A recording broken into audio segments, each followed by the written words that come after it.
ଦୀପାବଳିରେ ବାଣ ଫୁଟାଇବା ପାଇଁ ଉଆସ ବାହାରେ ସମସ୍ତେ ଥିବେ ଏବଂ ମାନସୀ ଜୀବନକୁ ପଚାରିବେ, ଜୀବନ ବାବୁ ମୁଁ କେମିତି ଦେଖାଯାଉଛି କୁହନ୍ତୁ ନା, ମୁଁ ଏତେ ସଜ ହେଇଛି, ମୁଁ କେମିତି ଦେଖାଯାଉଛି? କିନ୍ତୁ ଜୀବନଙ୍କ ନଜର ଥିବ ଜ୍ୟୋତି ଆଡ଼େ। ସେ ଜମା ମାନସୀଙ୍କ ଆଡ଼େ ଧ୍ୟାନ ଦେଉନଥିବେ।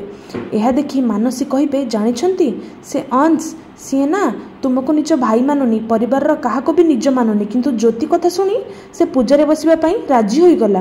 ଜାଣିଛନ୍ତି ଏ କଥା? ଏହାକୁ ଯଦି ଆପଣ ପ୍ରେମ ନ କହିବେ ଆଉ କ'ଣ କହିବେ? ଏପଟେ ଜ୍ୟୋତି ଶୁଣୁଥିବେ ମାନସୀର କଥା। ଏହା ଶୁଣି ଜୀବନ ପୁରା ରାଗିଯିବେ ଏବଂ ସେ କହିବେ, ଆଚ୍ଛା ମାନସୀ, ଆଜି ଦୀପାବଳିଟା ବାଣ ନ ଫୁଟାଇଲେ କେମିତି ହେବ? ଚାଲ ଆମେ ଦୁହେଁ ବାଣ ଫୁଟାଇବା। ସେତିକି ବେଳେ ମାନସୀ ଏବଂ ଜୀବନ ମିଶି ବାଣରେ ନିଆଁ ଲଗାଉଥିବେ ଏବଂ ଏହା ଦେଖି ଜ୍ୟୋତି ମନ ଦୁଃଖ କରି ସେଠାରୁ ଉଠି ଚାଲିଯିବେ।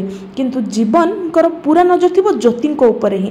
ଯେତେବେଳେ ଜ୍ୟୋତି ସେଠାରୁ ଚାଲିଯିବେ, ଜୀବନ କହିବେ, ଆଚ୍ଛା ମାନସୀ, ତୁମେ ପରିବାରର ଅନ୍ୟମାନଙ୍କ ସହିତ ବାଣ ଫୁଟାଅ, ମୋର କିଛି କାମ ଅଛି, ମୁଁ ଯାଉଛି। ଏହା ଦେଖି ମାନସୀ ପୁରା ରାଗିଯିବେ ଯେ ତାଙ୍କର ଶତ ଚେଷ୍ଟା ସତ୍ତ୍ୱେ ମଧ୍ୟ ସେ ଜୀବନ ବାବୁଙ୍କୁ ନିଜର କରିପାରୁନାହାନ୍ତି। ଜୀବନ ବାବୁ ଖାଲି ଜ୍ୟୋତି ପଛରେ ହିଁ ଧାଉଛନ୍ତି।